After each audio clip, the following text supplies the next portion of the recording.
people think I am a closeted Yankee fan. It's not the case. Because I'm not kissing the ass of the former players on this team. Because I'm not sucking the teat of the former players on this team. Pete Alonso, Edwin Díaz, Brandon Nimmo, Jeff McNeil, the core from 2019. That if you've watched anything that I've said over the past 6 months, the core of this franchise was broken, and it needed to be broken up. It had to be broken up.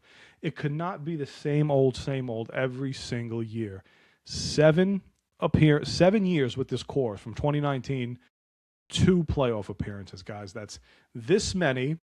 This is the one that they made the playoffs, and this is the one that they missed the playoffs. Wouldn't you rather have this one than this one? It's really easy math. It's simple math. Ronnie says, love the Mets. Appreciate you, man. Appreciate you, Ronnie. Much love always from Ronnie there. Yeah, it's common sense, guys. I don't want to keep losing anymore. And going back to the closeted Yankee thing, just really quickly.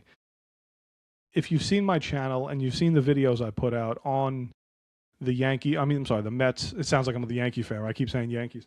If you've seen the stuff about the Mets, it's more hurtful on the emotion of the Mets fan. And this is where I'll meet you in the middle. If you're a Mets fan that's still upset about these guys leaving the team, this is where I'll meet you in the middle. It does suck. It sucks horribly. I get it. You want, just like any sports team that you cheer for, you want every team that you cheer for to have, in baseball's case, you want 9 guys on the diamond that are homegrown and that are players that you drafted. That's what you want. You want every pitcher that you drafted to be homegrown and on your favorite team. You want your manager to come through your system in a perfect world and be the manager for your franchise. Life just doesn't work like that. The homegrown stuff is stuff that I attached myself to, and I'm not better than anybody else. I'll tell you that. I'll tell you that right now. Just because of my opinion of saying the homegrown Mets, just because my opinion of saying I don't care that the homegrown Mets left because all I care about is winning. That might come off cold to some people, but to me it just comes off as I want my team to win, and I'm just tired of losing. And I truly deep down believe David Stearns is the guy to build the winner here. I believe that with all my heart, that he's going to give this franchise what it hasn't had forever. Okay? I'm 36 years old. I haven't seen consistent winning from the New York Mets in my entire lifetime. I haven't seen it. Okay? I have not seen it. I've seen, 2006, 2015, 2020. I can count them from the year. The most pathetic thing is that I can count the playoff years on my hand since the year 2000 with how many times the Mets have made the postseason. Not NLCS, not World Series, made it into the postseason, and now Major League Baseball makes it so easy for you to get into the playoffs, and the Mets still can't make it. And we're still arguing over the same crap, which is, I don't get, man. I will never understand why Mets fans are attached to players that have brought us nothing but losing. I don't get it, to me. And what solves all this, and I'll tell you guys what the remedy for all this is, winning. If the Mets get off to a 30-17 start next season, Mets fans won't have a thing to say about this because they'll be 30-17. If the Mets go into the All-Star break next year in first place, if the Mets go into the All-Star break next year in first place, Mets fans will sit back, enjoy what they're watching, enjoy the new product that's being put on the field.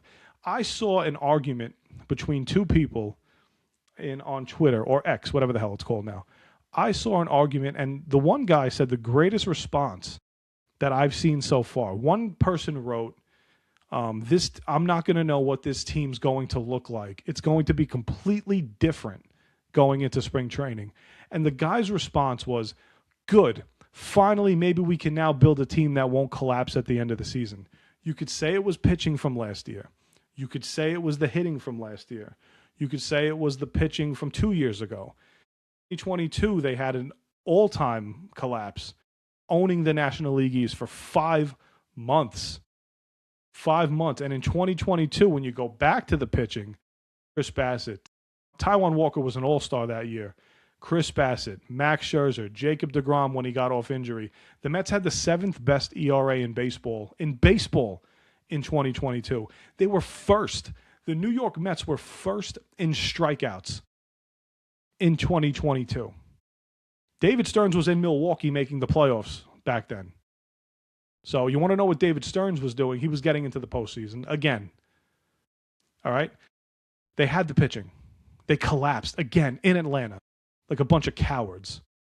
The bats went dead. The bats went quiet. The bats went cold, as these same bats have continued to do in bigger spots in September. It's happened over and over and over again. To me, there's just no more debating it. And maybe I'm just a rare breed, okay? I couldn't be more happier. And the Knicks are going to blow it. The Knicks are just going to... I can't get too mad at them. They were competitive tonight for the most part. No Brunson, no Anunoby. Cat played a good game, but there's no debating it, okay? The success of the Met core was non-existent. Through tons of iterations, they've had 2019, 2020. You want to say 2020 was a fluke? Okay, I understand. They had 4 seasons, 19, 21, 22, 23, without David Stearns, and we got the same results. The same fucking results. I'm trying not to curse, but I get angry. I get really pissed off. The same exact results. And the biggest argument people want to say is, it wasn't Pete's fault. It wasn't Diaz's fault. It wasn't McNeil's fault or Nimmo. Even though McNeil seems like a guy that Mets fans, for the most part, didn't mind getting rid of. Nimmo, you had to talk people off of a ledge when they initially heard the trade happen. And I get it. That's where I meet people in the middle. Because I'm not going to tell you not to be emotional. I'm just telling you what I'm doing. I've separated the emotion. From the losing. The Mets, David Stearns didn't come here and break up the Astros from 5 or 6 years ago. David Stearns didn't come in here and break up the 90s and Yankees. He didn't break up this core that made the postseason 5 out of 6 times. If he came in here and did that, I'd be like, what the hell's going on? We got the core here. There needs to be a new core, starting with Juan Soto, Francisco Lindor, Nolan McLean. It starts with the best players on your team, and those 3 are the best players on our team right now. And if you don't think David Stearns is going to put a team on the field come spring training that Mets fans will get excited about, you're dead wrong. You're dead wrong. It's December 23rd, night before Christmas Eve. Merry Christmas to everybody, by the way. Happy holidays. I hope everybody has a safe holiday. If you're working, have a safe day at work. However you celebrate. But it's December 23rd, and there's like 85% of the free agency candidates still out there. This market is moving really slow. So it's not a Mets thing. It's not a Stearns is cheap thing. The market's just not moving. And if guys like Cody Bellinger, who I've openly said I want on the Mets, if they're lockstep in asking for 8 years, let him sit on the fucking market. There's no reason to go out and give Cody Bellinger a crazy contract. Just want to hit some of these comments. Yeah, exactly. Appreciate it, man. Simple, unfortunate that it doesn't work. Time to move on. We only had one true run. Yeah, if you're talking about 2024 was just full of, to me, just a bunch of luck. The OMG stuff was fun. The Grimace stuff was a lot of fun as we're going through it. but it's stuff that we can't attach ourselves to these magical seasons once every 9 years. The other magical season was 2015 when we got Yoenis Cespedes, and then we had that crazy second half run getting ourselves to the World Series eventually. I'm tired of attaching ourselves to these magical seasons. We should be able, in our heads, we should be able to forget which year of the postseason that we lost to which team. I want to come to people and say, oh, do you remember in 2021 when we lost to Atlanta in the division series, when we lost to the Padres in the wild cards, when we lost to... I don't want to talk about losing to the Marlins in game 162 last year, where Clay Holmes pitches 6 shutout innings the game before that to get us into the next game. And then again, the bats go dead silent. With a chance to put us into the postseason, the bats go dead silent. And it didn't come, it technically comes down to one game, but it didn't come down to one game. Yeah, Stearns does know how to identify talent. He 100%, man. 100%. I couldn't be more excited. I swear, this isn't like a facade or some sort of joke or me just trying to be a positive fan. I couldn't be more ecstatic with what David Stearns is doing with this franchise. I could not. And I'm so excited to see where he goes now with the rest of this offseason. And if you think that there's not going to be a big trade or if people don't view, I know people don't view Luis Robert as an upgrade. I like Luis Robert. Doesn't mean you have to like him. But if he is a New York Met, you're going to have to cheer for him. So you might as well start to like him. I like Luis Robert. I like the 5-tool potential. I know he had the bad couple of years, the last couple of years, but I'm not giving up. He still comes up into the 90 percentile in elite speed and sprint speed and outs above average. He's an elite center fielder, and he gives you that up the middle. You have a Lindor, you have Simeon, and you have a guy like Robert up the middle. Your defense becomes tremendous right off the bat. Tremendous. And Tyrone Taylor as well. You still have Tyrone Taylor coming off the bench, who's a good center fielder himself. A really good center fielder. So, again, guys, that's where I stand. I'm not a closeted Yankee fan, as a lot of you guys have tried to call me. I hate the Yankees. I promise you I hate the Yankees. What I am going to say is something people don't like to hear, and I'd love to become the Yankees, where every year, I just know they're going to win 90 games or more, and they're going to get to the postseason. How it ends is a completely different argument. How it ends is a different argument. That's what that's where the Brewer argument comes in with David Stearns. How it ends is a totally different argument. That's it. I can't tell you how it's going to end.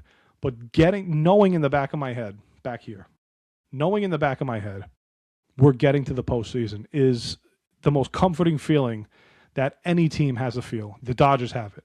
The Yankees have it. Every year they're in the postseason. Every single year. So once the Mets get to that level is when I'll finally be content and happy. World Series will follow that. I'm going to end it with this.